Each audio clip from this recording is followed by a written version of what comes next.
प्रभु केते दिन एमती अंडी रूप उद्ध भाई घुरी बुलथिबे जीवनटा कोन सहारा मरुभूमि हे जीव आमर एडी पानी गरम हलानी भात हवा पई एडी को जरा सबर करो बोला धक्का बुक्की नहीं करने का।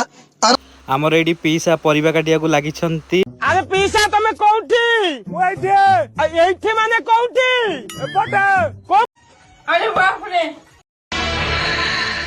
साप को जेते क्षीर दे पोषिले भी ता चोटरे विष थाए रुद्र नारायण स्कूल ले पढुजी मु प्रथम श्रेणी रे पढुजी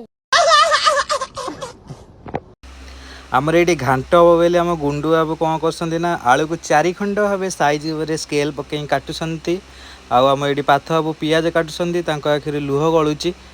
आउ हमर एडी गुंडू बाबू साइज भाबे परिबा काटी गिरी आ गुडुआई एडी हम दर्शक भाबे बसी गिरी समस्तक काम को देखुसंती। किछि